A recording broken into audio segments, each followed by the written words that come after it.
Hello and welcome to Those Forking Fangirls, where we talk all things nerdy, book, TV, movie, pop culture, fandoms, and how they integrate into our adult lives. I'm Christine. And I'm Natasha. And this is episode 26. Today we're talking all things hyped. And we're chatting about hype in general. How do things come to be hyped? Why is the instinct when things become hyped for people to shoot it down?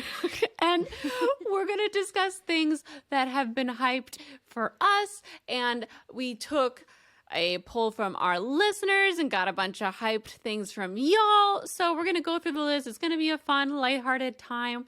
And first, we're going to move on into our Snap Crackle pop culture news. We've got a couple things today. Nothing too intense. The Summer I Turned Pretty has a release date. Natasha, are you excited for season 2? I am. I've been rewatching season 1 and I can't wait. Yeah, I already rewatched season 1 and I had the best time. I'm so excited. It's just such a cozy, heartwarming show. I'm Team Jeremiah. I need to happen. God, all the way. I'm in love with Jeremiah. If I was back, reading this at 16, 17, I probably would be the other dude. What's his name? Cole? No. Connie. The other brother. Connie. Conrad. Conrad. Yeah. They call him Connie. Yeah. I would have been Team Conrad. Ugh, he's so annoyingly broody, though. I always love the broody characters, though. Just speak your truth. He just keeps not saying it, and it's so long. It goes on so long. They're like, what's wrong? What's wrong? You can tell me. And he's just like, nothing, bye. Anyway. Communication's important and very valued in our day-to-day lives. And we just got the information a couple days ago that Speak Now, Taylor's version, is coming July 7th. So that's going to be here so soon. It's going to come before we know it. It's going to have 6 songs from the vault. Thank you to everyone who sent me the Instagram post on Instagram, because I did not see it until I saw those. Got really excited. There's been a bunch of rumors circling about Tay dating Matt Healy, I believe his name is, from the 1975, which has been interesting. I don't know what's going on there, but recently they both said the same sentence on stage, not into the mic, but you could see their mouths moving, and they both said something like, "Oh, this is for you. I love you. You know who you are. This is for you." And they both said it, and it's so weird, and it feels so, I don't know. I don't want to say performative, but almost too weird after all of the Joe songs we have and how recent this breakup feels. So I don't know what's going on. Nicole says feels like middle school cringe. I mean, the thing is, whatever problematic things he said in the past, I'm sure he has grown since then if they are dating, because I've heard a lot of people saying he said all this stuff about Taylor, and it's yeah, but he was a youth, and we all grow and evolve and learn from the stupid stuff we say when we're younger. Even in 2016, he was 26, 27, and you can still say dumb things all your life and learn from them. So we gotta give some grace there. Shot says apparently there's other artists that said the same thing too, not just both of them. So maybe it's Easter eggs or something else. Maybe. Yeah. I saw some people thinking that maybe they did a collab together on Speak Now, and it's kind of a call out to that. We'll see. Nothing's confirmed. It's just been all over the Taylor sphere lately. Yeah, well, because it was Taylor and what's his name again? Matt Healy are dating. And then 2 days later, they broke up. I know. And then it was like, oh my gosh, Jack Antonoff set them up. They liked each other. That was another headline on Twitter. So we will see. But that's what's happening right now. We're going to move on into what right now. But before we do, we want to quickly thank y'all, the listeners, for being here with us. Yes. And remind you that you can follow the podcast for free on your favorite podcast listening app. You can subscribe for free on YouTube if you enjoyed the visual version. If you are on YouTube, it really helps us out if you give the video a like, comment when you hear something that it sounds like you're interested in and you want to comment. We love your feedback. If you want to support the pod on the podcast apps, you can leave us a review. If you enjoy the show, you can tell a friend that you think would like the show about the show, which is always super helpful. Word of mouth is the best way to find out about things. And we also have a Patreon if you want to support us in a bigger way. We do a half an hour extra show called Fangirl Tea Time every single week. That's available at the $5 tier on our Patreon. And we have a great time doing that and digging a little deeper. Yeah, into more personal things. Natasha, what else do we have? For the $10 tier, we have an extra show. We just did our AMA last month, so if you have not listened to that, go ahead and listen if you are a part of Team Edward and up. And then this month, we're doing a New Moon movie commentary. So we're going to watch New Moon, and we're going to talk about it, and you're going to watch it with us as we talk about it. So that's going to come next week or the week after. And then our $15 tier, you guys have seen, we have, we take a guest. So be a guest on our show if you're in the $15 Pulse Bananas tier. And we have a guest every single month, and it's super fun. And then we also have our fangirl bonding sessions, which are also once a month on the last Saturday. Those are so of every nice. Month. I feel like we're just like getting to know each other, and it's so nice. Like now every month, I feel like we're just like a gathering of friends, which is really fun. It's super fun. All right, so we are gonna move on into. That's available actually at patreon.com/those forking fangirls, or there is a link in the show notes. All right. Thank you so much. We appreciate your support. This is a listener-supported show, and we could not do it without you. All right, now we move on to what right now. Natasha, what have you been reading this week? I'm still listening to Ballad of Songbirds and Snakes. It's a little hard to get through, but I'm making it through. Nice. Nice. Good effort. Good effort. Thanks. I've just not been in a reading mood. What TV shows have you watched this week? Have you read anything? No? No, I haven't. I've been writing, so I have not been reading as much.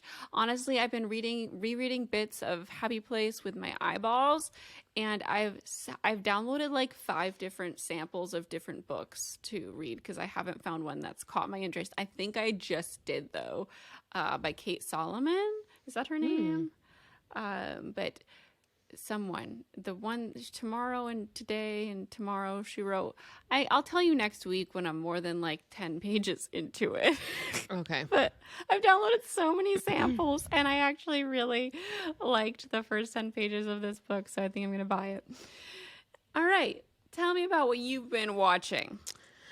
Okay, I watched 4 shows. I'm going to quickly just go through them. So I watched Love and Death, which is on HBO. It's with Elizabeth Olsen. Really, really good. It's about this woman. They did a whole show on it on Hulu already, but they redid it for HBO, and it's about like this woman who's a housewife who kills another housewife, and we don't know, but it's a real story. Just Elizabeth Olsen's so good, and I love her, and her face is so open and emotional. So she's great. Great watch on HBO if you want to watch it. Okay, binge watch Queen Charlotte in a day. And everyone's like, oh, have you watched it, Christine? So I have watched the first episode in about 10 minutes of the second one. The pilot episode was very good. And I was really I went through a very broad array of emotions watching it, and I would say that I was more engaged in that pilot than I was in the pilot of Bridgerton. I just that opening scene, the actress is so good, and that opening scene in the carriage with her brother got me like head over heels for her immediately. I was like, I love her and I want her to succeed in every aspect of her life. And knowing the character of the queen in the future, it was just like, she's doing such a perfect job. Yes. Like the whole show is that good. I do have to warn people, think it's going to be like, another Bridgerton fluff show. It's not. It's like very emotional. It's like anytime you are dealing with royalty, their lives are sad. But like it's also it's also fictionalized. So, and like you see the queen in the future, you're going to start with their love story and you see what's happening, in Bridgerton with her husband and the Mad King George, like what the fuck happens to get to there? So like just it's sad. And it's really fulfilling in a way, having not known their backstory, but known where they are now. And just watching Bridgerton and seeing this world they live in to see what it was like when she walked into it, because it's different. And we're seeing how it became like the London we see in Bridgerton, which I love. Because you keep saying that like it's not real. Like Bridgerton's not real either. It's fictionalized history, but like it's real for the Bridgerton world, which is what's like so great about it. It's an alternate universe. An like alternate my friend, history, yeah. My friend asked me, she's like, is this blind casting? Like, I'm confused. I'm like, no. So technically they like have a reason why it all happened. It's because of Queen Charlotte, like they tell you in the first episode. So it's not blind casting. It's just an alternate universe that like they live in history. But yeah, it's very well done, and I'm excited to watch more. Yes. I will save the other two for next week's episode that we can talk about. Okay, so let's go on to movies. We both saw the final Guardians this week. Yes. Guardians of the Galaxy Volume 3, and it was so good. So good. I don't want to say much about it because I feel like talking about like the array of feelings in itself is a spoiler for this movie. I would think if you're on the fence about seeing it and you've seen the first two, you gotta watch it. It's so well done. James Gunn did a really great job with that movie and really put us through the ringer, and at the end of it you feel so good about it as a finale and so satisfied. I'm so glad they got him back. And I feel like they were Me too. If you come back, we're going to let you do this and this and this and really walk the line of PG-13 and Disney. He walked that line. It was like he set that line on fire. I watched several interviews now where he said like, this is the movie I wanted to make, because this is what he thought at first, and he's like, well, I have to do these two, and then I need to get to this one, and it just all comes together. And the movie's just so much fucking fun. Like it's just, it's so fun. It takes you on a roller coaster of emotions, and it's just amazing. Like it's great. It's very, very good. And I have been watching and rewatching a lot of rom-coms this week, but I watched a new one because I asked y'all or whoever's on Twitter, I asked for rom-com recs because I just wanted to see if there's any that I'm just not thinking of that I want to rewatch. And 3 people recommended this movie called Only You from 1994 with Robert Downey Jr. and Marisa Tomei. And I was like, wow, I love those 2 actors. Why haven't I ever heard of this? So I went and rented it on Amazon for $3.99. And it was just like, it started off cute and fun. It also has Bonnie Hunt, who plays the woman in Jumanji. You'll recognize her if you don't know her name. But for the first 20 minutes, I was like, why do I love her? Why do I know her?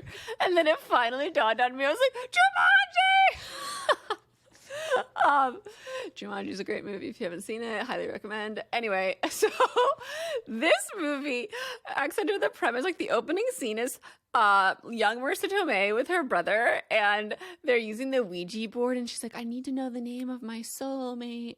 And they ask the Ouija board and then find out his name, and it's like Bradley something, I already forget, but she writes it down, and then a couple years later she goes to a psychic, a psychic, and she's like, what's the name of my soulmate? And she says the same name. And then fast forward to like 20 years later, or 15 years later, whatever, and she's just getting engaged, and she's not like super enthused about it. But she says yes because she figures she doesn't want to keep waiting for this guy with this name. And then we fast forward to 10 days before her wedding, and she gets an RSVP phone call from like one of her fiance's friends, and she's like, oh, okay, let me just take down your name. What is it? And it's the name. Oh boy. Oh, and he's not going to be able to come. He's in an airport about to fly to Venice. And so she hangs up the phone and runs to the airport, and Bonnie Hunt is like her best friend and comes with her, and they basically spend the movie chasing down this guy. Oh my gosh. It's just like the most ridiculous. Like, I really want to like go into detail about how ridiculous it was. Like, I had fun watching it, but there were so many moments where I had to pause and be like, oh my God, this is so stupid. This is so stupid. Like, the dialogue in some moments, like, I can't even take it. It's so ridiculous. Like, when she meets Robert Downey Jr., I can't. And then like, the ridiculousness goes down. It becomes really self-aware, and then it just shoots back up again. Oh my gosh. It's absolutely ridiculous. And all this time, let me just tell you, we just like forget about her fiance. It's just like, he's not even in the picture. Oh my gosh. It's so ridiculous. So if you want to watch a very ridiculous movie and you like Robert Downey Jr. and Mr. Tomei, it might be fun to like watch it knowing that you're going to make fun of it. But when I was watching it thinking that I was like, oh, these actors are great. And then I thought it was going to be silly but self-aware, but it wasn't in so many moments. It was so serious and so ridiculous. I couldn't. But yeah, that was only you. All right. We're going to move into our main discussion, but before that, we have a word from our sponsors. Those Forking Fangirls is supported by Manta Sleep. I didn't think about how a sleeping mask could help you have a deeper, more restful sleep, but studies have shown, and just using it has shown, that it's really helpful in getting through the night without waking up. Studies have shown also that sleep masks can improve cognitive learning and alertness, which is all very, very helpful in your day-to-day life. Yeah, Manta Sleep, they're all about the pro-nap movement. A nap is more effective than a cup of coffee, although I'm drinking my coffee right now, for your health and for your energy levels. And what makes it easier to nap than a portable, comfortable blackout curtain, complete with razor-thin Bluetooth headphones? Christine is going to show you how it goes on your face. Manta Sleep makes the world's best sleep mask, and they provide 100% blackout for deeper sleep, and they're infinitely adjustable, especially for Christine's tiny face. Yes. Most things like this fall off my face, but it has like 2 layers, and so it's completely adjustable. Mm-hmm. And it's a luxury sleep mask, so it doesn't like press up against your eyes as these beautiful you can like little like move the little eye things so they go over your eyes. Yeah, and it's perfect for times where, for example, when we went to the UK and we were in these little hotel rooms where the sunlight streams in the morning and we're trying to sleep and we both have our different sleep noises. Like, I was putting in my AirPods every night and it would hurt my ears. They'd fall out in the middle of the night. And like, that's how you lose your AirPods.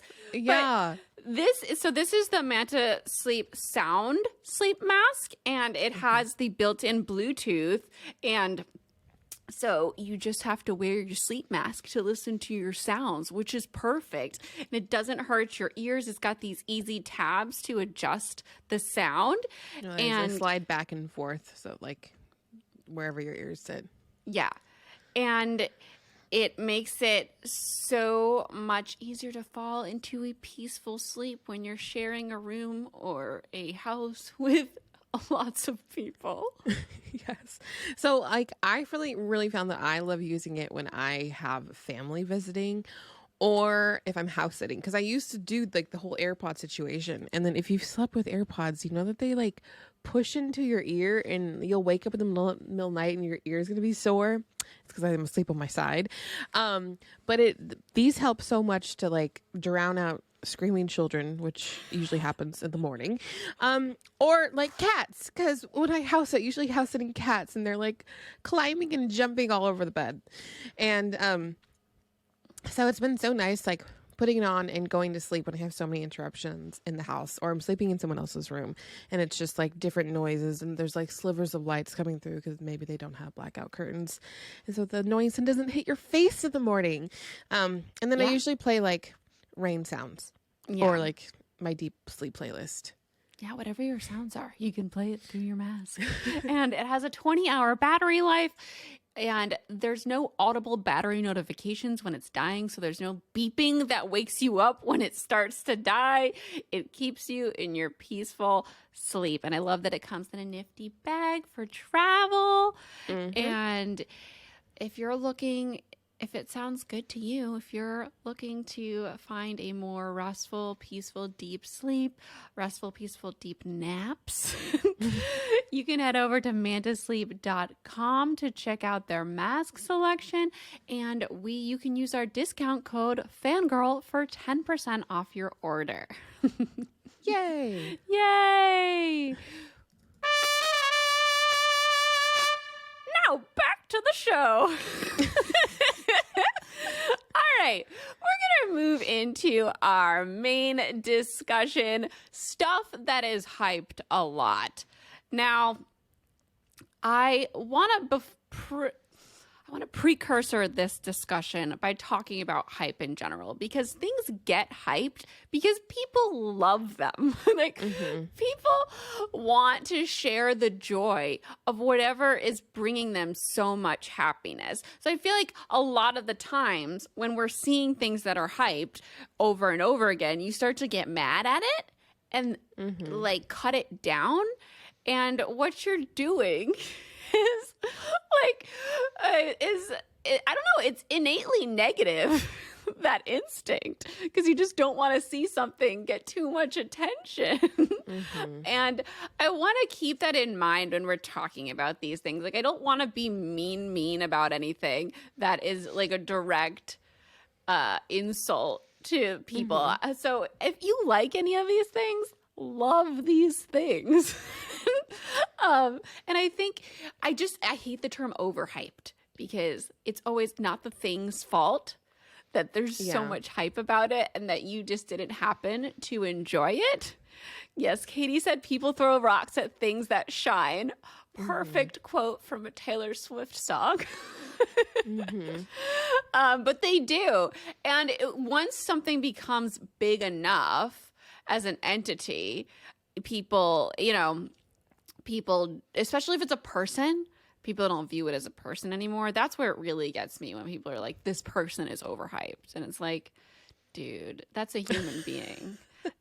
It's just, I think there's a little bit of like jealousy in there, and maybe like they want to be at that position, and like, oh, why are you giving all of the hype to this, and then why aren't you giving the hype to this? And it's just us humans loving the things we love. Yes. And it is like part of our also like human range of emotions that we do have that urge, because like there's other things, and that jealousy is something that you might not clock immediately, especially when you're younger. That's when that comes up a lot, I feel like. That like, why is this being so hyped when this, or like, I want to be there, and da-da-da-da. And I think it's just something to stay conscious of before you go, being like, this is overhyped, this person shouldn't be getting this praise and all that stuff, or just, clock ourselves and take a deep breath. Because people are just really enjoying this person or this content or this book or whatever it is. So we've each got our list of things that are hyped that we may or may not have, lived up to the hype for us. And I think that's a much nicer way to put it. Like, this just wasn't, I just didn't understand this hype. It's not for me, rather than this is overhyped. Nobody look at it. It sucks. That sort of ordeal. So we've got a list from the listeners, a list from Natasha, a list from me. Natasha, you want to kick us off with something that has been hyped for you that may or may not live up to the hype? Yes. So this has really changed for me, but my number one thing is all denim pants. Okay. I just don't wear jeans anymore. And honestly, it's because of the pandemic. I don't want to wear something constricting, and especially as a plus size woman, they're not comfortable. I would rather wear cool, fun velvet pants or a skirt with bike shorts underneath or leggings than denim pants. Not my thing. Yeah, so this was most definitely the pandemic. After we stopped wearing denim pants, it was like, why would I want to wear these denim pants? Right? But now denim pants actually makes me feel like I'm going somewhere.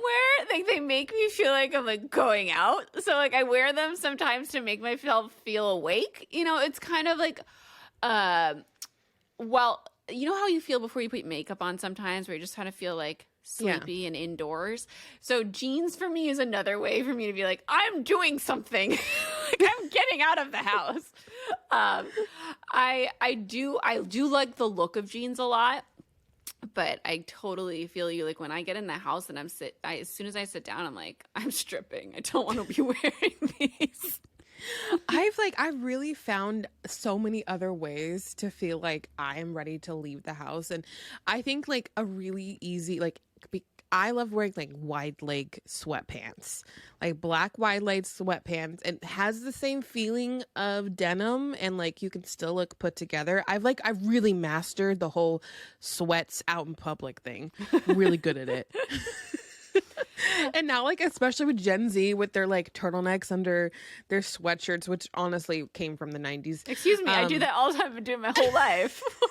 I'm wearing it right now. I wore it yesterday and the day before. I have to buy the little Dickie sweatshirt things because I get too hot underneath. But yeah, I just no. There's no need for denim in my life. I can't believe this. You just said a Gen Z thing was turtlenecks under sweatshirts. Well, they made it hip again, and I thank them. Excuse me. I've been making it hip again my whole life. Excuse me. I feel looked over. All right, Christine, what's something on your list? All right. The first thing I have on my list is so random, but it's the show Manifest.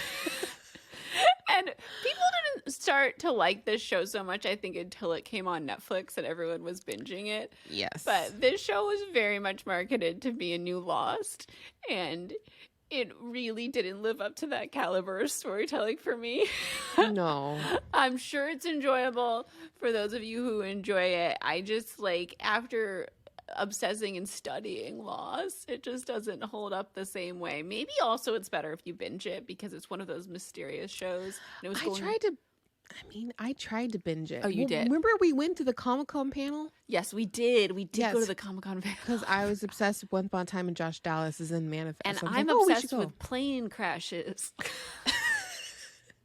And we're this is intriguing. And I think I recorded a few episodes, but it's it's so weird because it's such a primetime TV series. Such a network series in this day and age. Where it's not as good as the streamers. I remember being at work and people talking, everyone was talking about Manifest. You have to watch Manifest. I was I know what Manifest is. I was at the Comic-Con panel. Calm down. And then I should have known. With the Orange County moms telling me to watch Manifest. I should have known. The thing is, if you've watched Lost, it's so much better than Manifest.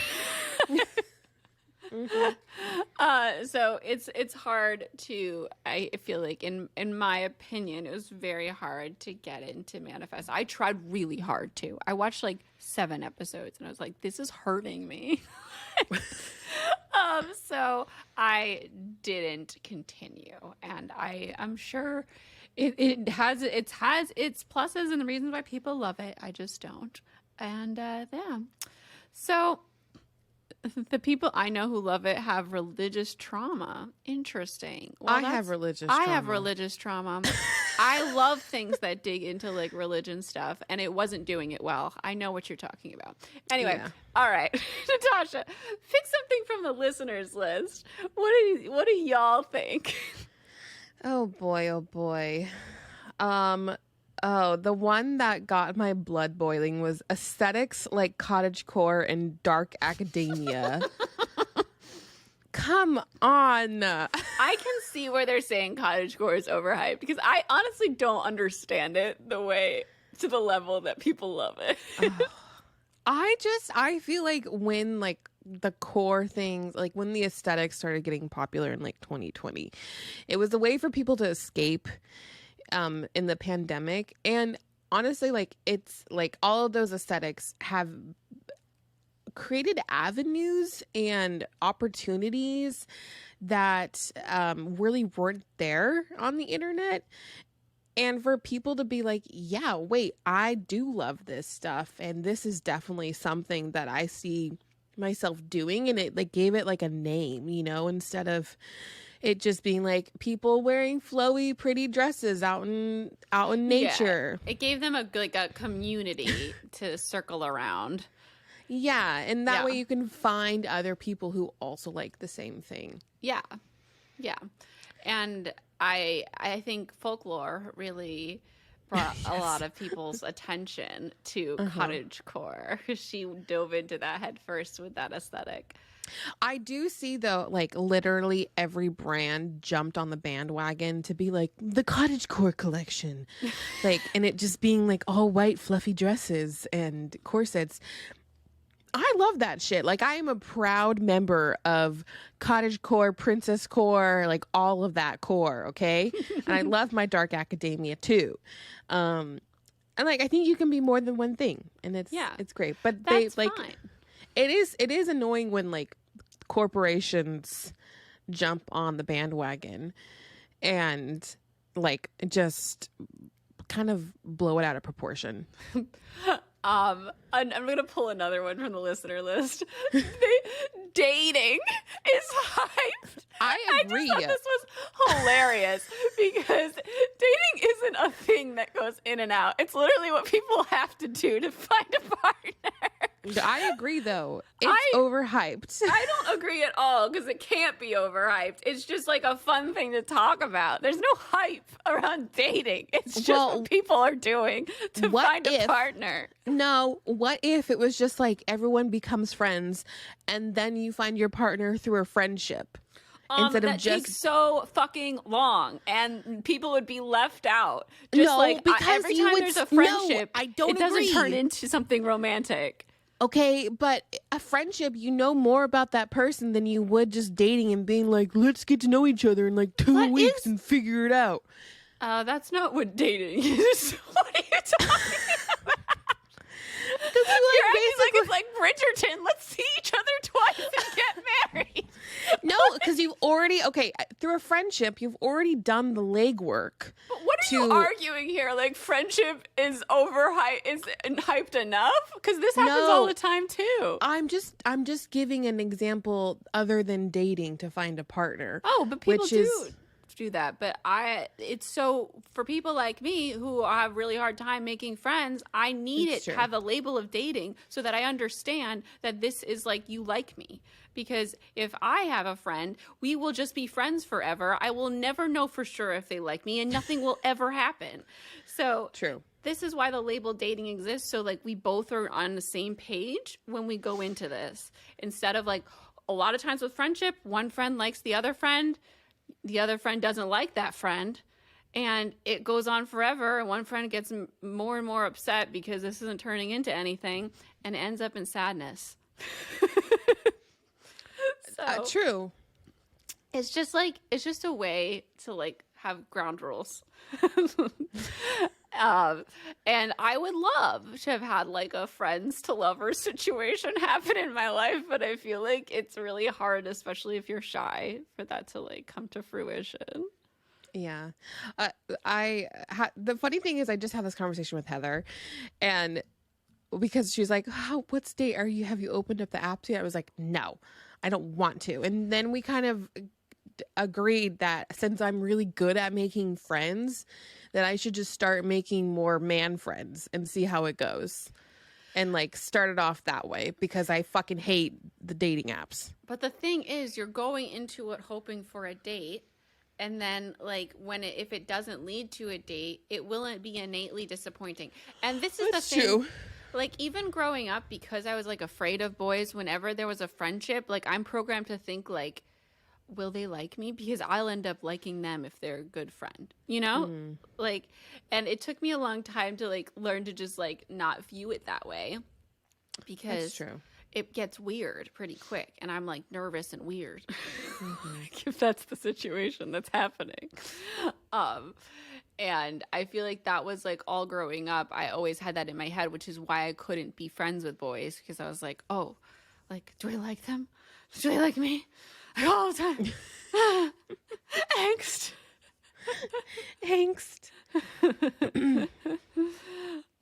But yeah, it all depends on personality, and I don't know. I just don't think like just like friendship. I don't think dating could be like overhyped, because it's just a label for like what's happening. I don't know. It was just a weird thing for me to see. Los Angeles is also on here, and I get that though. I do. I get it, but I don't think it is. No, I think for people like in who are young and they want to move there, because I definitely felt the same, even though I'm only an hour and a half away or an hour away from LA. It's like, it's this place that has so many opportunities and you want to go, and then there's, not everyone will get an opportunity if they move here. So I get it. It's a place where you have to work really hard to like get into your opportunity, to find the opportunities and to get in the door, just like every other, like New York City, just like every city, honestly. But in terms of cities, I think LA just has also just a lot to offer in terms of like fun stuff to do and see, and lots of different landscapes. Like, there's just so many different areas that look so different. And right outside of LA, there's so much, like, you can drive to lots of different, like, the desert, the ocean, like the mountains where there's snow. It's all here. We've got it all. But I know what you're saying. Like, it's hyped as like a place to go be, but I think it lives up to what that idea is if you want it to. You just have to like put in the effort. Back to dating, Shot says maybe they meant dating is overhyped, with people stressing you need to date all the time and always try to find a partner, while it's totally fine to not be dating at all times. I see what you're saying there. Like, as a society, there's just so much pressure on us constantly to find a partner. and I understand why. I think it's a lot of older people who have found a partner and have had happy lives, and they want to spread that joy. That's how they have joy. And spreading joy for all to hear. It's just like everything else we hype. Like, we want someone to do it because it brought us so much happiness, and we want them to find the same happiness. And there's nuance, because people are different, and not everything. People can find happiness in other ways. Okay. Moving on. Natasha, give us something from your list. Oh boy, oh boy, oh boy. I'm trying to figure out the funniest ones I can do. Just pick one. Okay, I'm just going to say socks. Socks? Socks are amazing. I knew you were going to say that. Christine, socks are my favorite. You know I don't love socks because I always have to borrow yours. socks are not overhyped. They're everything. They are. Okay, I'm going to tell you why they're overhyped. Well, you love to hype them up. Okay, I hyped socks before socks were hype. I feel like I created sock hype, even though I definitely didn't. I'm like Ross Geller with Jurassic Park. I always have warm feet. Like my feet are, unless it's like freezing winter time. I'm a hot person. Okay, I don't need any extra warmth or layers to be warm, and I don't think socks are always necessary. I like my feet to be sockless. Okay, I don't like sweaty feet. I don't like to be hot. And like, especially when it's summertime, the last thing I want to do is sock up my feet and stick them in boots. Like, hell no. The last thing I want to do is ever take off my socks. I know. I never want to touch the floor. I never want to touch anything. My feet are always cold. I hate having to take them off for sandals or fancy shoes. I love sandals. I want my socks all the time. And I love collecting weird socks. I love these black socks that I have from Amazon. They are the best. They come in like packs of 6 and they're so cushiony and comfy. If anyone's looking for good black socks, just Google black socks on Amazon and it's the ones that look like this.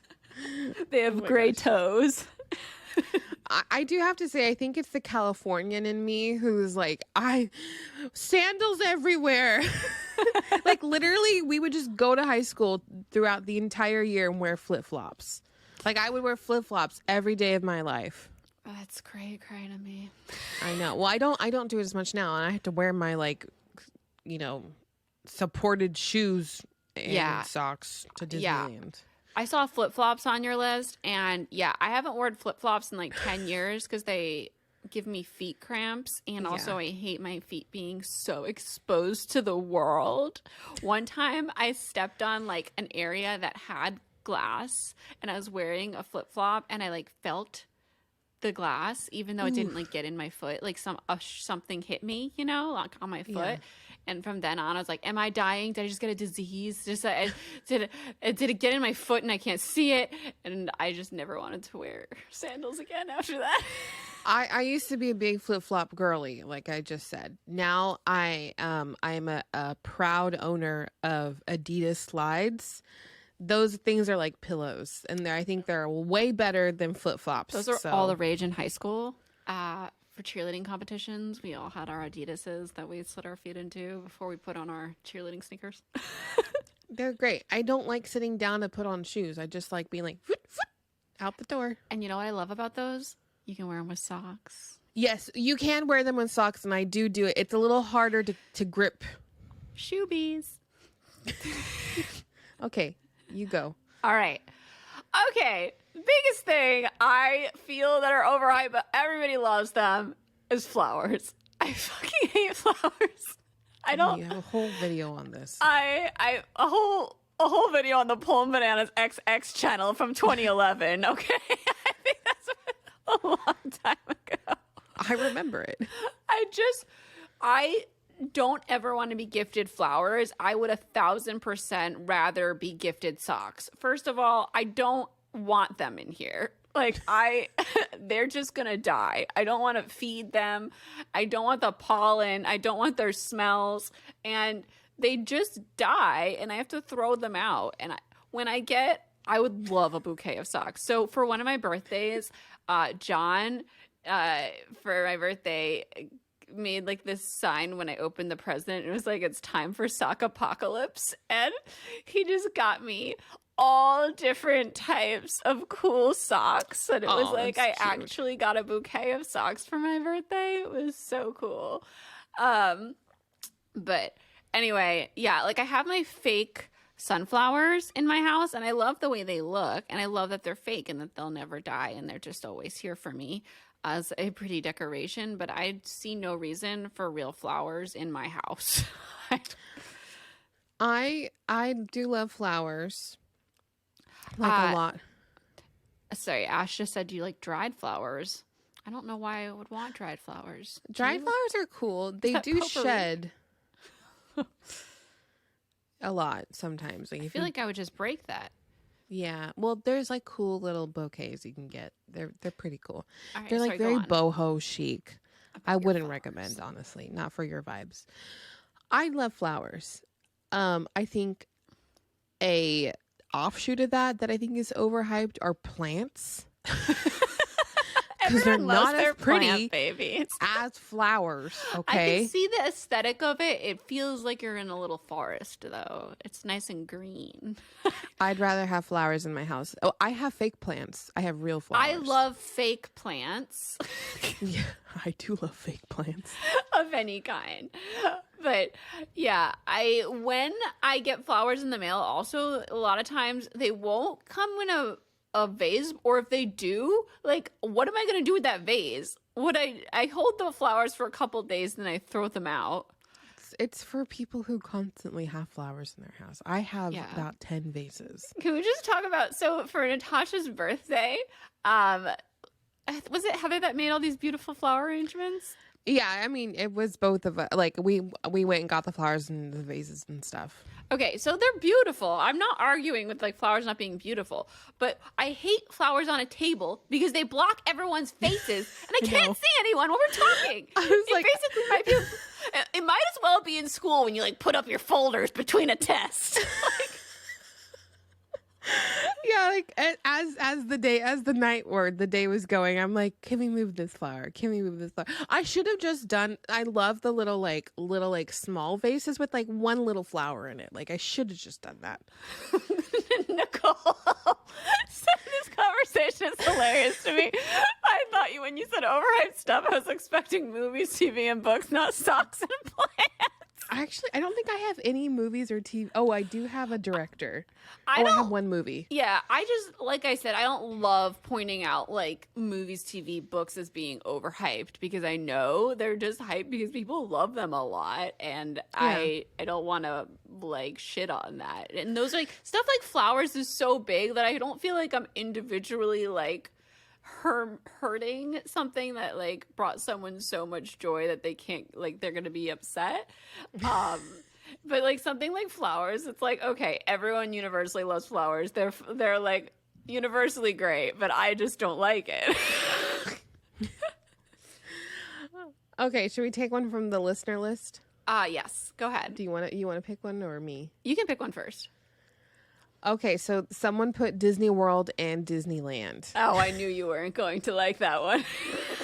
Here's the thing. I am a Disneyland girly. I am not a Disney World. I do have to preface this. I've never been to Disney World, but I just know I'm not going to like it. In a minute. I just know I'm not going to like Disney World, okay? I grew up going to Disneyland. I'm going to tell you right now why Disneyland is better than Disney World. And a lot of people agree with me because Disneyland is more smaller and intimate, where it's not as big and like grandiose as Disney World, and like the castle's not as big. Cool, got it, understood that. However, it's way easier to get in and out of the parks. I can just walk across the promenade and get to another park. If people are staying, they don't have to travel 30 minutes by bus or by like little air thing to get from their hotel into Disneyland. Yeah. Like it's way easier to get around. The weather, 100% better. The only reason why have never been to Disney World is because I can't find the perfect time to get myself there when the weather's not fucking hell on earth. Let me just speak on Disney World for a second. Okay. As someone who's went to both and is very cynical of the whole situation. Disney World is a nightmare. You need at least an hour just to get your ass from the start of the park into the park. Oh my gosh. Like, you have to take a tram or a boat to get to the entrance of the park, the monorail, and then you get to the park and you wait on a massive line. So the thing about Disneyland, I went to it after going to Disney World like 10 different times. So I knew Disney World very well. And then Disneyland is like you wind back the chaos level, like I would say like 50 levels down. Like most of the people going to Disneyland are season pass holders, and they're like casually walking in. You just literally walk up to it and go in. There's no train of different like automobiles you have to take. to get in. And then before you do that, you also have to take like a tram to the park. You have to park and take a tram to the park to get to the fucking monorail. Because most people, a lot of us don't stay on the grounds when you go to Disney World because it's expensive and annoying. Yeah.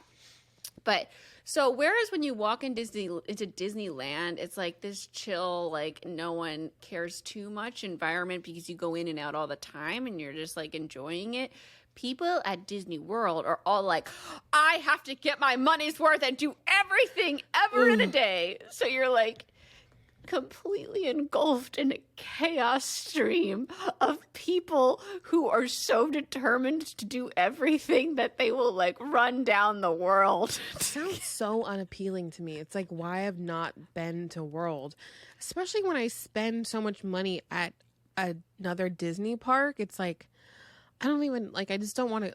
I don't really want to go. Like I want to go to like to say like I've been and like experience some of the cool attractions. But at the same time, I am not an attractions girly. Like I am a season pass holder who goes in and gets a bite to eat and hangs around and enjoys the vibes, and then I leave. You know what's good for you? Like the best part of Disney World is Epcot. Yes. Yeah, I'm very excited to do Epcot. Epcot is great. It's my favorite part of the Disney World atmosphere down there. I haven't done Animal Kingdom since Avatar, so I do want to go see that.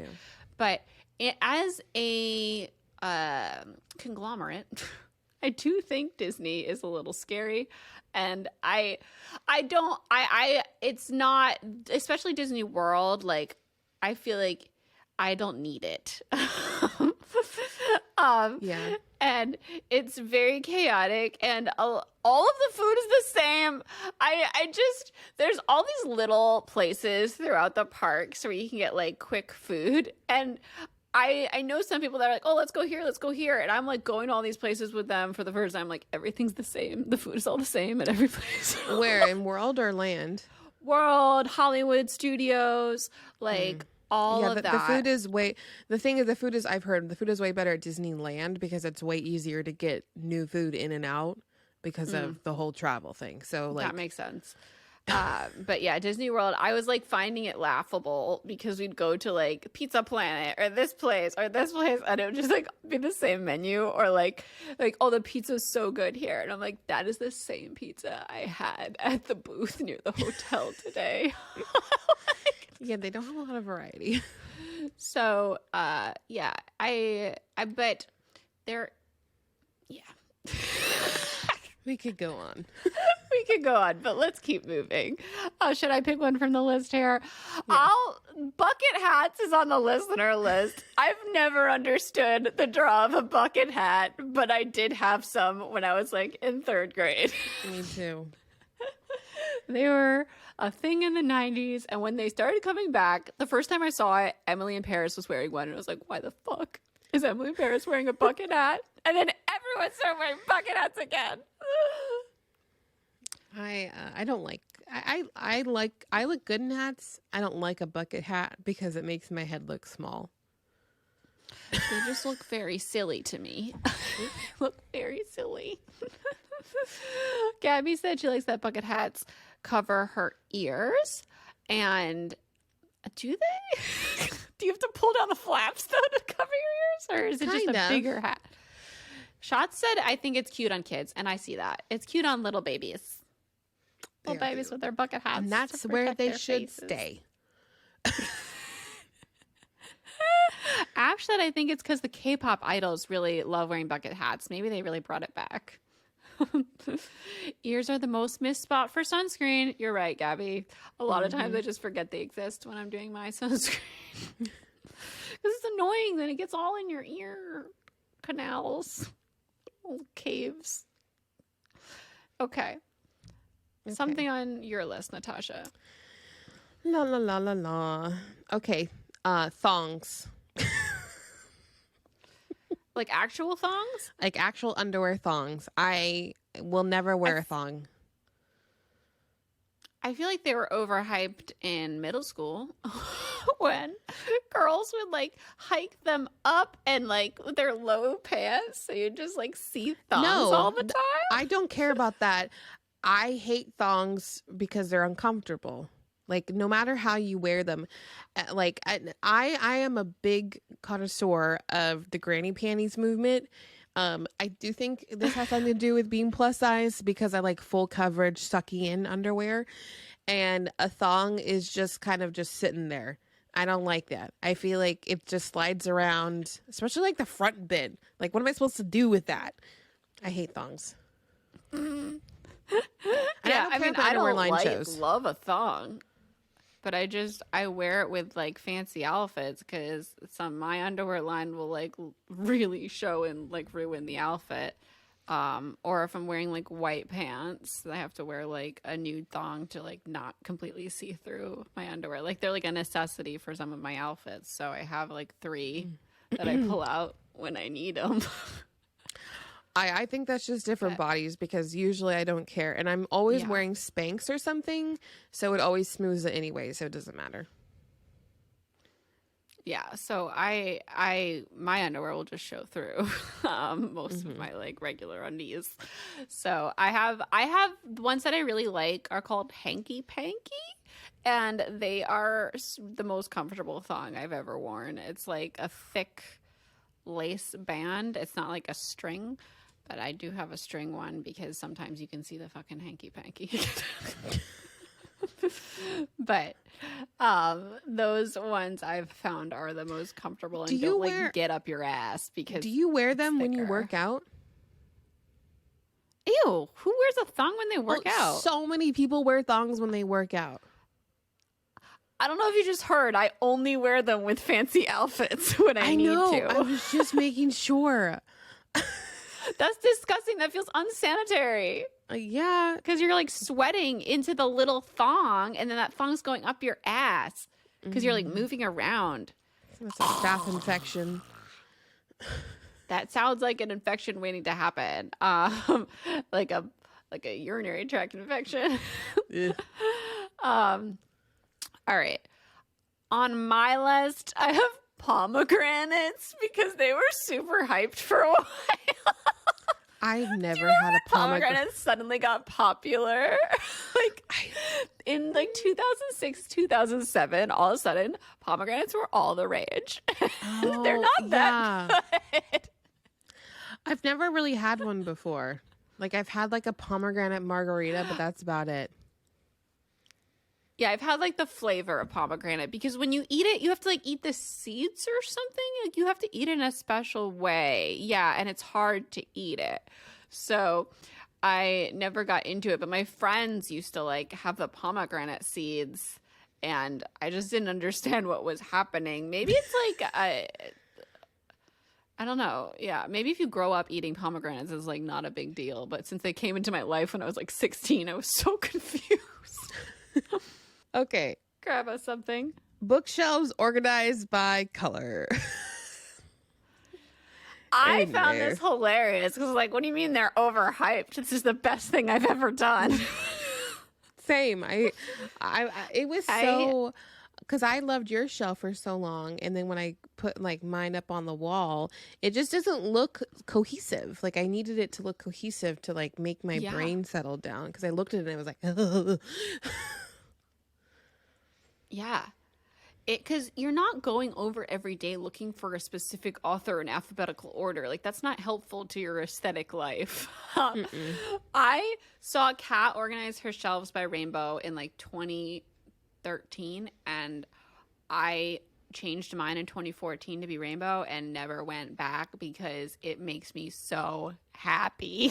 Like this makes my eyes happy. I keep pointing to my own. If you're listening to the podcast, my bookshelf, my iron shelf has been rainbow organized since 2014 and it is so beautiful. I don't understand why anyone would ever hate their rainbow shelf organization. I just don't get it. Probably because like people would do it all the time and they were like, watch me rainbow organize my shelves. I guess also not everybody loves a colorful aesthetic. The neutral tone aesthetic is something a lot of people enjoy. Not me. Not me. I find it very bland. But a lot of people, I feel like people who like a minimalist look really enjoy a neutral They'll like tone, turn the and I'm books just around like, so you only see the pages. yes. I went through a phase where I had a shelf like that, but I also had the rainbow shelf across from it. But that's really a pain in the ass. Like, you really can't find anything when your books are flipped around just looking at the pages. Like, you can't see the spines. You can't see anything. Also on this list, we have Ben and Jerry ice cream, which I kind of agree with, that it's a little overhyped because none of the flavors are...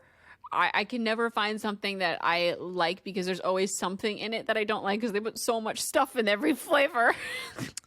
I prefer agree. Haagen-Dazs because they have banana.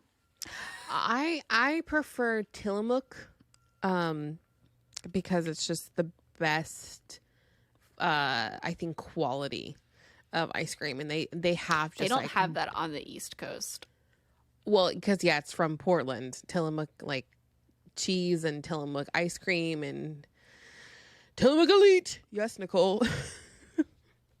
Yeah, well, they didn't have that growing up. They had like everyone has like Haagen-Dazs and Ben and Jerry's, I think, but like Tillamook is a here thing. Like, I love their cheese. I get it for my sandwiches. You should have the ice cream. It's really tasty.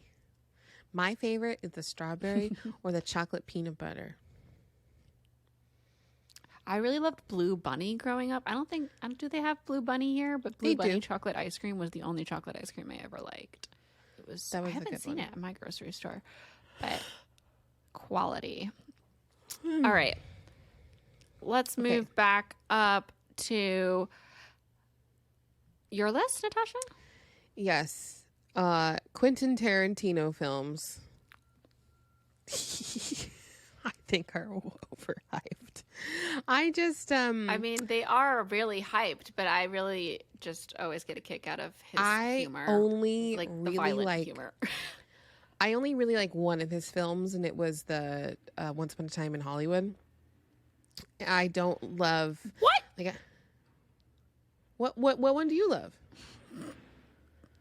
I think The Hateful Eight is his most well-written film. Meh. I don't love Every Kill time Bill. I watch it, I'm like, wow. I don't love Kill Bill. I don't love Django. It takes a lot for me to be you like, don't like okay, Kill Bill 2? It's fine. It's just very. I don't love the gore. Perfect film. Okay. I don't love the gore.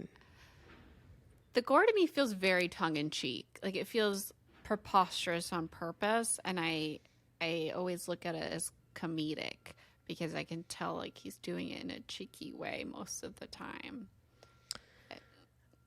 Yeah, but he's like, just not my cup of tea. Yeah, it's all like a cup of tea thing, for sure. And I just find it very funny, his timing and the way he does reveals and stuff.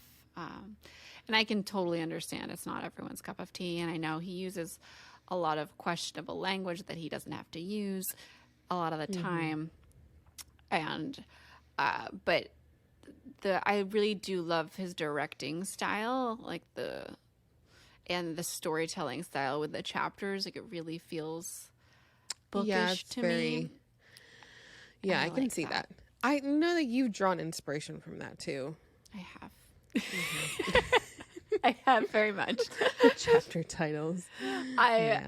It's not like about, because there are aspects of his films that I'm like, okay, this is a lot, but like there are things that I find really fun in storytelling and that I enjoy a lot, and it's in like the cheekiness and the characters and the humor and like the way he does reveals and chapters and all that stuff.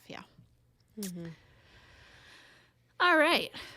In my list, I've got doodles as pets, which I don't think is overhyped. I just think it's so hyped that I'm just like, everyone has a doodle now. Like, and I understand the draw because they're hypoallergenic and they are very happy dogs and easy to train and smart. And I I have one of like the sassier doodles, an Aussie doodle, but like a golden doodle is like a happy boy. There's been like so many. I've been around a lot of golden doodles because a lot of people get them because they think that the reason is that they're so smart and they're so hyperactive. Like they are just like these huge teddy bears that will like come running in the room and knock people over. Yeah. They have no sense of how big they are when they're big puppies. And yeah, I've seen so many videos on TikTok being like, they're like, stop buying golden doodles. Like they're not great for every person out there. I like my doodle with some more personality. Like Olivia's doodle feels dumb compared to Bella's. Like, it needs more poodle than golden. Well, he's actually, I think like he's like a good mix, Joey, of doodle and golden. But I've seen ones that are more poodle than golden, like Sandwich the doodle on Instagram. He's more poodle than golden, but Olivia's dog is like a 50-50 looking golden doodle. Bellamy's definitely more poodle. And poodles are sassy, but very smart. But yeah, anything with poodle in it, I'm like, I love it. Hypoallergenic, doesn't shed. Smarties. I love how you put it on your list, though. I just think they're so hyped. Like, literally, they're everywhere. Mm-hmm. And I just wanted to acknowledge the hype of doodles. All right. You want to pick something off listener list? Yes. Coachella. This one is so hyped. And like the actual going of Coachella sounds like not fun. It just sounds unnecessary. Like I put music festivals down, but like this is just like a better example because Coachella is just it's hot. It's hot and dry. It's dirty. I don't know if you guys know this. Desert. Yeah. It's the middle of the desert. And like your big performances don't happen until the very end of the night. So like you're there just wasting away the day all day, getting drunk, getting dehydrated. You have to pee in porta potties. No, thank you. And then like all of these, everyone comes in these very outlandish outfits. And I'm like, you're going to walk all day in a music festival in that look? That just doesn't sound fun to me. Also, yeah. And I feel like people who are coming from out of town are not prepared for like the heat of that desert. Yeah. Because when it's hot, and I guess Coachella doesn't happen at peak hot times, right? It happened in winter. No, it happens in April, so it can be like super duper hot. It can be hot. So if it is peak hot, it's the type of hot where you want to wear more clothes to cover your skin so you don't like faint and die. You know? Yeah. It's that kind of hot. Like baggy desert clothes. And people don't know, like, to park at Coachella or like to Uber around in that place is a nightmare, because if you park, you have to park so fucking far away, and then you have to walk like 2 miles into the festival, and people don't know that. I bet they also don't know about the porta potty situation going in. No. Like there's people who camp out and they are stinky. Yeah. Gabby says, I bet they don't sunscreen their ears. Yeah, they probably don't, and they really need to. They're just like out in the sun all day. If I had to do that, I would bring an umbrella to be my portable roof at all times, because I would die in the sun. Yeah, it's a stinky, sweaty, uncomfortable, tiring adventure. I would go for Taylor Swift. I don't even know if I would. At this age, probably not. If you go, fine, I'll maybe go. But I would only go in for that performance. Yes, I would go for the Taylor Swift.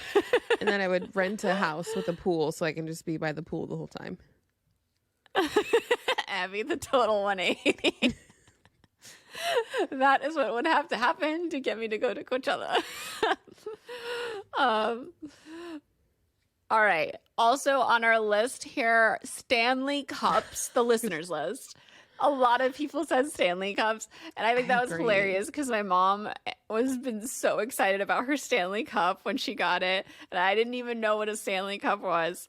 And then Natasha, at your birthday, I think Danielle had a Stanley Cup, and I was like, lol, y'all in your Stanley Cups, and she really put up like a really nice essay about why her Stanley Cup was so great.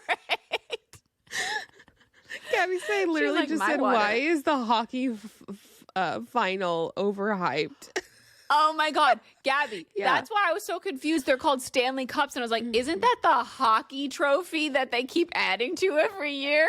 My mom's like, no, it's a special water bottle that keeps your water very cold for days or very hot for days. The I was thing like, is then that when will it ever get cold enough to drink? This technology has been in practice for a very, very long time. Us Americans are very obsessed with our reusable water bottles. With giant water bottles. Yeah, and I have been obsessed too. I don't really love the insulated cups, and it's basically just an insulated cup that can fit in your cup holder in the car. That's why people love them so much. And then it has a straw. The problem is that and it has a little handle. So when you're you're getting to go out and leave the house, and you were having your keys, your bag, all this stuff in your hands and your Stanley Cup, if it tips a little bit and the water's full, it fucking leaks everywhere. So yes, I've had a hydro flask. I've had lots of off-brand things. And honestly, there's even a new cup that outdoes a Stanley Cup now because it has a little suction thing on the straw. So you can still have your straw action, but it's not going to spill everywhere. I just don't get it. Everyone is people are fanatical about Stanley Cups. They will sell them out for days. If there's a special color coming out, they have to get the special cover. There's people who have fucking 20 Stanley Cups. You don't need that many. JJ is on the Stanley Cup train. Listen, they're overhyped, but your ice will stay for days. But then Katie's like, what drinks do you leave laying around for days before you finish it? This is for when you're stranded in the desert, Katie, and you need your water to be cold for days. It's because this is for Coachella. Yeah, I love my Starbucks cups. That's what I like to use with its straw. I mean, I get it. It's cool that your ice stays for days. But there's also Danielle so told me many the other same brands. thing. The thing is, there's so many brands of water bottles. My thing with reusable water bottles, especially if they stay for days, I would be too afraid to drink that after 24 hours. It was sitting in my water bottle. And the thing, you refill it with the ice. That's what they mean, not just the liquid sitting in there. Yeah. But I don't know. I just also wouldn't want to drink from the same straw after 24 hours. That's my problem with all reusable water bottles. I'm too much of a germaphobe to keep using them because I feel like I can't truly clean them. And a lot of them aren't dishwasher safe. And I just always feel like they're not clean. I have bought so many Travis cups from Disneyland that have a cute little wrap on the side of it. And I'll put them in the dishwasher and they're ruined. See, I hate that. Why make anything that's not dishwasher safe in 2023? Katie says she definitely boils the straws. I've never done that. I love that idea, but would I actually take the time to do it? I don't know. Do I have a pot big enough? I was just going to say, does it have to be a special tall pot? I got to get a cylindrical pot to just boil straws in, and then I could get reusable water bottles. I have a bunch of silicone straws that I put them in the dishwasher and then they taste like soap. So I'm afraid to use them now.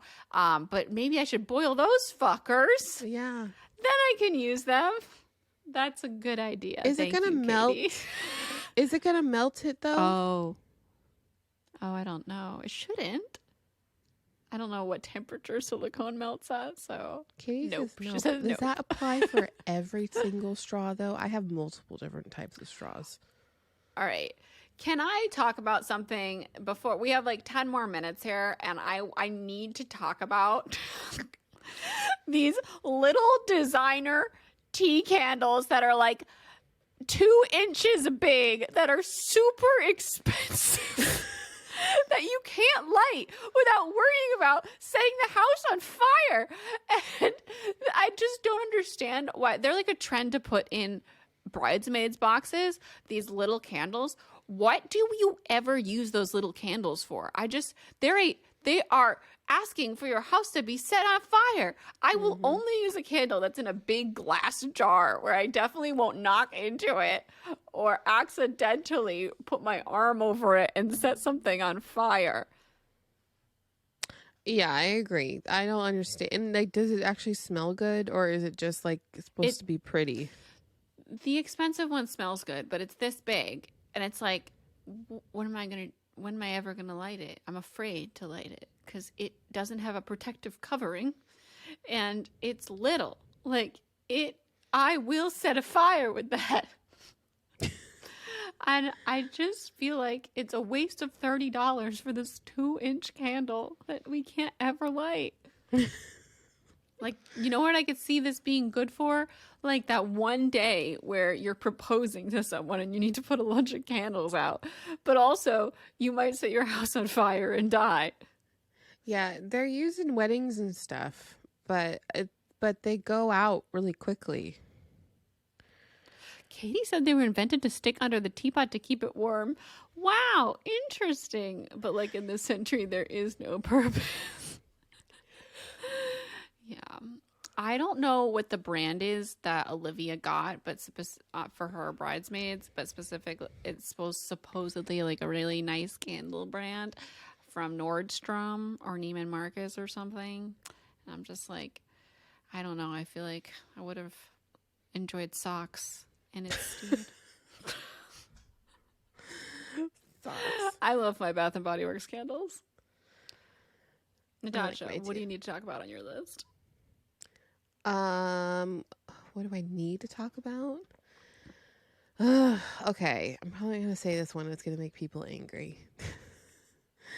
High School Musical. This doesn't make people angry. It's funny. I feel like you just like you haven't gone through your like, this is hysterical, High School Musical is funny phase. I didn't watch it when I was of age, nor did I watch the Disney Channel. So there's like so many things. Like I was at Disneyland the other day with a few friends, You just and they're missed like, it. I did. I missed it. So I'm not a part of the hype. So I understand. So when people talk about it and they start singing the songs, I'm like, what? And then I did watch the first one. It's like, okay. I watched the first one and I thought it was boring. I was on my phone for most of the time. Okay. This is like when you want someone to watch Twilight and they watch it by themselves. You have to watch it with me. This is like me watching Lord of the Rings. I guess you're right. You need a buddy.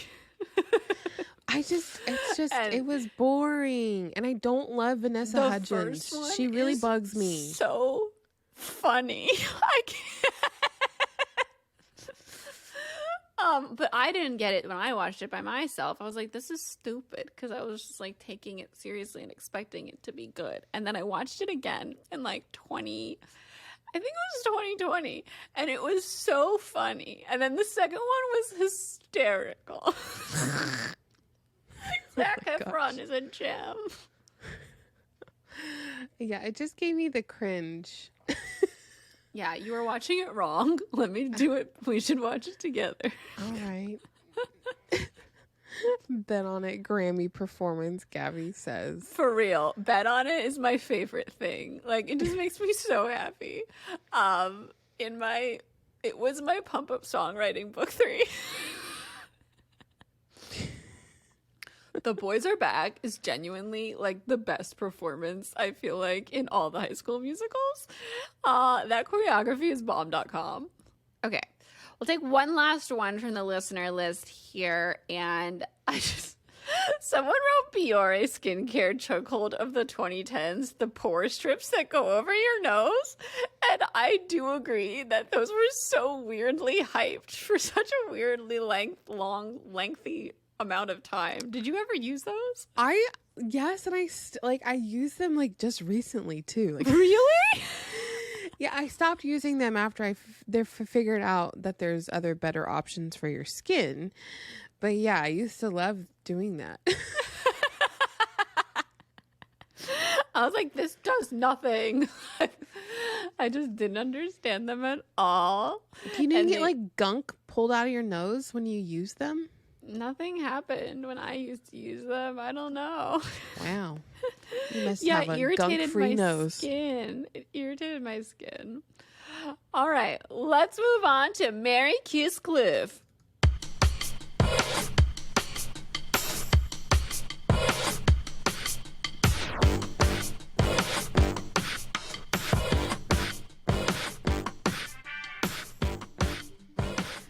All right, this week in Mary Kiss Cliff, I have Gilmore Girls edition down. So we've got Luke Danes, Jess, and Logan.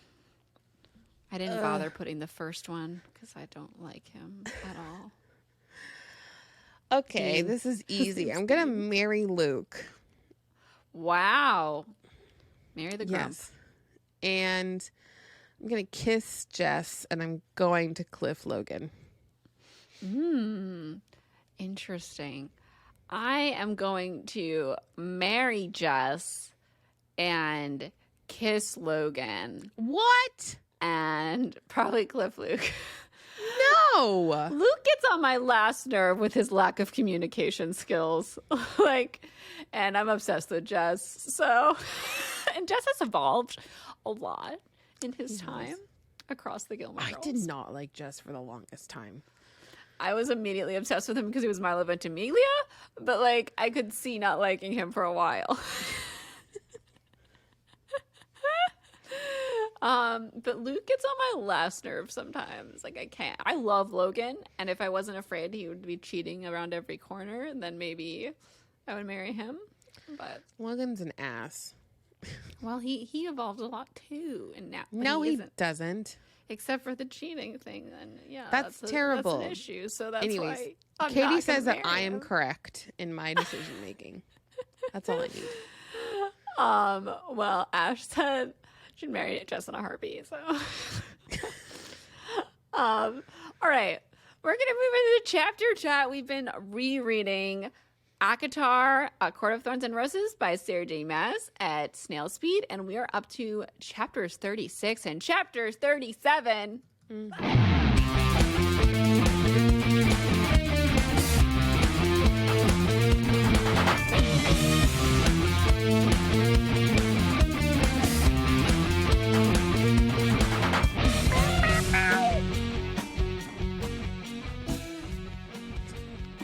All right. So, do you want me to walk us through chapter 37 or 38? Which one would you like to do? Or 36 or 37? 36. Why are these chapter numbers so fucked up on the dock? Yours are. Mine are perfect. Okay, which chapter would you like to do? I'll go through the first one. All right. Okay, these were the best chapters. I was I literally could not wait to read these. So I put them on yesterday. And I was like, so good. Okay, so in chapter 36, we get our first fucking action scene finally. And so it's the trial with the worm. So it's worm time now. And so this is Feyre's first trial. And she's getting walked into a dungeony type of place with a crevice, and there's different channels and stuff, and she gets flung into this pit. It's an arena. It's an arena. Yeah, that they've carved this maze into, and it has out of mud. Out of disgusting shit mud that smells. So it's poop mud. Yes. I feel like this is the worm's home. Yes. So she gets flinged into the pit or the arena by the adder, and then Amarantha goes she says, "Oh, Rhys has said that you're a huntress." And so she says, hunt this. Huntress, hunt this. Yeah. Okay. Katie said the Alaskan bullworm from SpongeBob. Yes. And it's also the worm from Men in Black 2. That's exactly the worm. That's the exact worm. But that's the same worm we see in SpongeBob too, just in cartoon form. Also, wait, do we see those worms in that movie with the sand? Dune? Yeah. Is that all right. With their little like boom, boom, boom. Yeah. They're a popular monster. They are. They also have worms in Lord of the Rings too. Gross. Oh my gosh, anyway, Alex just showed me this video on TikTok. Sorry, it has to do with a worm. It's about like God giving legs to things, and he's like, centipede, I give you 100 legs. And he's I like, was picturing the worm trading their voice for legs. and then he goes, and then you, millipede, I give you 1,000 legs. And then wait, worm, millipede's not 1,000,000 legs? No, and then worm, thinking that it's going to get 1,000,000 legs next. Oh, I give you slime. What? I don't get 1,000,000 legs? No.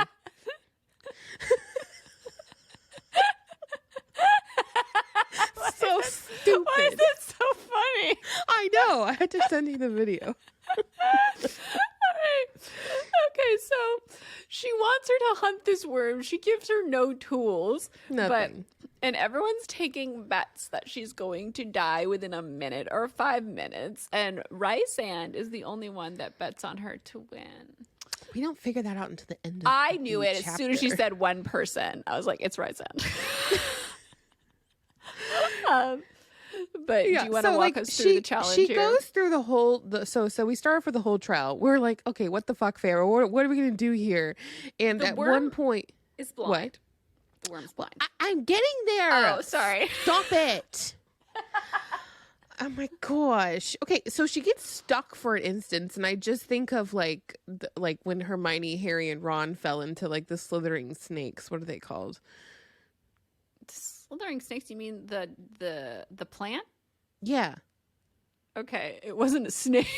They look like little black slither snakes. What are they called? It's a plant. Demons and devil snare. It's devil snare. Yeah, so she gets like in a devil snare type of situation. No, she doesn't though. She gets in a crevice and she gets stuck. It's like a mud crevice. And then she falls through. Yeah, but it's a crevice like an Inception when it's like getting smaller and then she's stuck in it. Yeah, and then it opens up and she falls through. And she's like, I'm going to get eaten. And then she doesn't get eaten. And that's when she figures out, okay, wait, the worm is blind. So it can only sense me through smell. Yeah. So then she falls into this pit that's full of bones. Yeah, and she like tries to figure out how to get out of it. So she gets some bones and like shoves them into the wall. We're like, okay, cool. Yeah, she's going to get out. And then she walks up one and they're all like, what's she doing? And she like steps off of it and she's like, wait. And then she starts breaking the bones on her knee and sticks them in. And there's like, can we just talk about the idea of breaking bones across your knee? Yeah. Like that sounds so incredibly painful. Yeah, she's like, I stopped doing it and I just broke it with my foot. And I'm like, okay. Ow! Gosh. So now she has this trap that she's built with all of these broken bones that are like skewering up, skewering through the side. Yeah. And she pulls herself out. Well, meanwhile, Amarantha is like, you're ruining everyone's fun, which also helps her to realize that the worm can't see her. What an idiot. So then she rolls around in the mud to get she rolls around in the mud and she covered herself with the stinky poop mud. Yeah. It reminded me of in the first season of Walking Dead. When they figure out that they like if they smell like the zombies, then they can't be seen by the zombies, so they like smear all the disgusting zombie shit all over them. And so at that point Rhys is like laughing because everyone's confused. And he explains that she's becoming invisible to the worm. And his eyes twinkle. And she glowers at him. Building a trap. And she glowers at him. And then he like laughs. And then she also like gives him the finger. Or I think curses at him or something. And then she climbs out of the pit. She climbs out of the pit. And she creeps over to the worm. Slashes her hand. Right? No, so like she hits a bone on when she's running, I think, and like slashes, it gets in her arm. Like she's putting bones in the wall around all the turns so that she can use them as handhelds to like throw herself around faster. And I think she hits one. Well, she has to lure. Well, she hits it on the way out, but she slashes her hand first to get the worm's attention. Oh, okay. And then she's like waiting for it to move, and she doesn't see it. And then Lucian's like, to your left. So he like yells at her, and that's when she's like pulling herself through, and she slashes her arm with one of those bones. And like the bone gets in her arm. Ugh. Like it's in her arm. Tamlin, by the way, is doing absolutely nothing. At this point. Like he's just stone-faced, giving nothing, not helping her at all.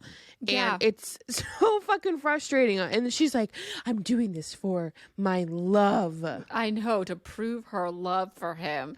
And that Lucian has the balls to like scream out to help her, but that's it. And you would think that like if anyone's gonna do that, it's gonna be Tamlin. Yeah, like she's not gonna kill Amarantha's not gonna she's not gonna kill him. Yeah, she's gonna kill Lucian. He what the hell? It's just like so annoying. And afterward, he has like a glimmer in his eyes of like triumph, but it's like he did nothing. Okay. Stupid. But so she lures the worm to the trap. The worm falls on all of the skewers and dies. And everyone's like, whoa, oh my God. I think they're cheering as she runs. Yes, they are. And then like as she like gets out of the arena and like starts walking towards him, she's like, I did this for my love. And she throws a bone at Aramantha, and it lands at her feet, and the mud sprays up on Aramantha's dress. I was like, bold move. I don't know why we are poking the beast. Yeah, Amarantha's like, naughty. She's like, I guess anyone could have done that. She says that about her defeating the worm. And then that's when we find out that only one person bet that she would actually win, and it was RHYSAND. So then we get to chapter 37, and she's in her cell dying because she realizes as she's being dragged away that her arm is just open and there's a piece of bone sticking out of it. And she faints because like all the adrenaline's wearing off, and she now can feel everything. Yeah, so she passes out. They chuck her into the cell. She's just dying. Lucian doesn't show up because it turns out that as punishment, Lucian was given 20 lashes, and Tamlin, who negotiated his punishment, he broke his brooding for Lucian. For Lucian. I know. Oh. Like if I were Tamlin, I'm just like I can't with him. So he has to deliver those lashes though. So Tamlin has to lash Lucian 20 times. But no one comes to visit her, and when she's thinking about it later on, she's like, Lucian might not even realize that I'm gonna die really fast. He doesn't know anything about human. And it's like, no, I think Lucian's just kind of like a dick, and he has moments where like there's a conscience that shines through, but he doesn't put other people in front of him often. Like I think so she's dying of infection, and she's like, am I dying? I don't know. And then RHYSAND shows up, and this is very interesting. And I'm like, I don't know how I feel. He says, I will heal your arm. You're dying. I will heal you in exchange for you. Hold on. That's what I found interesting, because he's like, I'm here to heal you. And then he didn't even like say anything, he didn't say like I'm for an exchange for anything. And then she's like, for what price? So she's the one who introduces. Yeah. And he's like, oh, so you've learned well. So I think he takes that opportunity to do that. I don't think he was meaning to make the deal. I don't know. I'm skeptical because he didn't have to make the deal. He could have been like, no, I'm just going to heal you. That's true. But he takes it and he says, 2 weeks of your month, you'll live with me. And it's like this custody deal. And he's like, 2 little weeks of every fucking month of your life. I was like, that's half of every month. That's half your life. That's half of everything.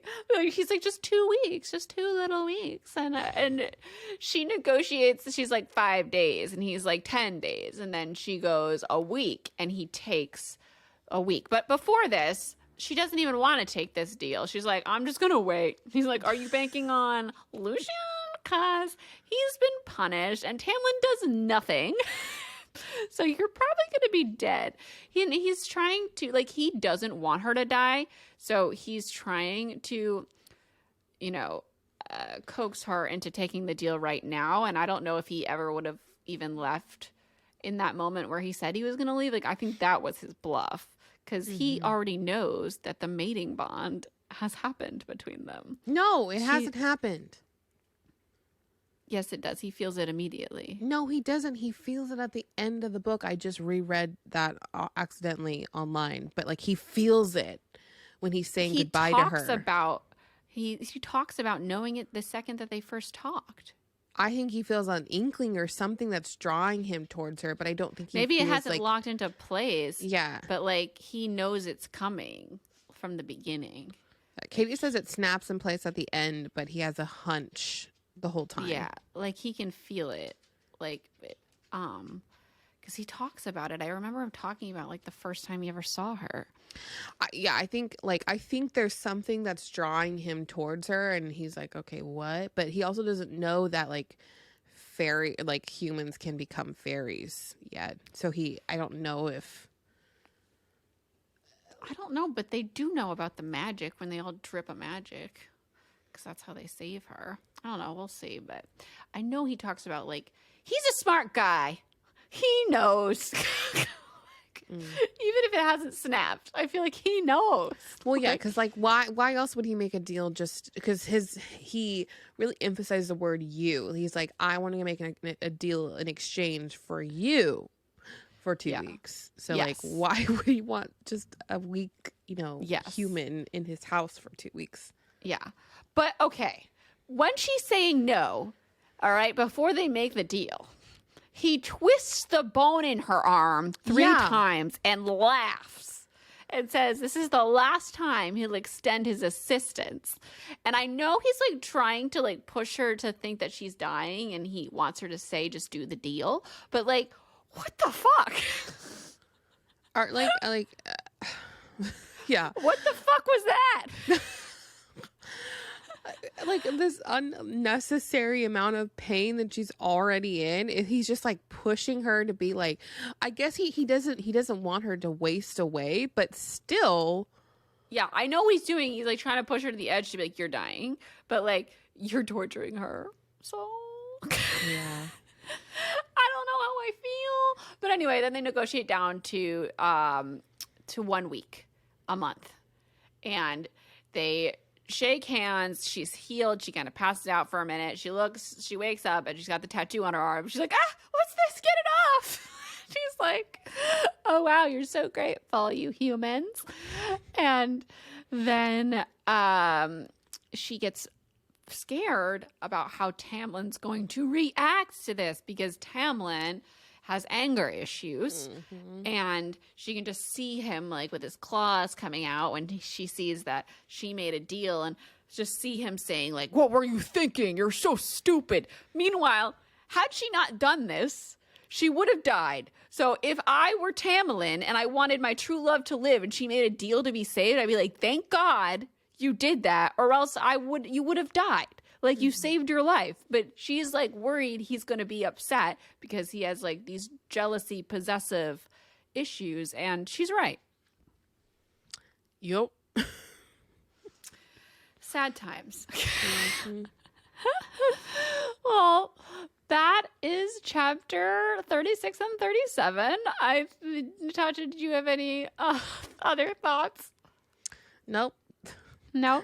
No, all good. Well, so that is our show today. We are off to record Fangirl Tea Time. If you aren't a patron yet, you can gain access to all of our Fangirl Tea Times by becoming a patron at the Team Jacob level or higher. There is a link to that in our show notes. Thank you all so much for watching. We want to thank Alex Poulos and Jake Needham, who edit our podcast. And our music is by Cole Jenkins with vocals by Heather Traska. We release episodes every Friday. Thank you so much for being here. I'm Christine. I'm Natasha. And we will see you next time. Bye. Bye.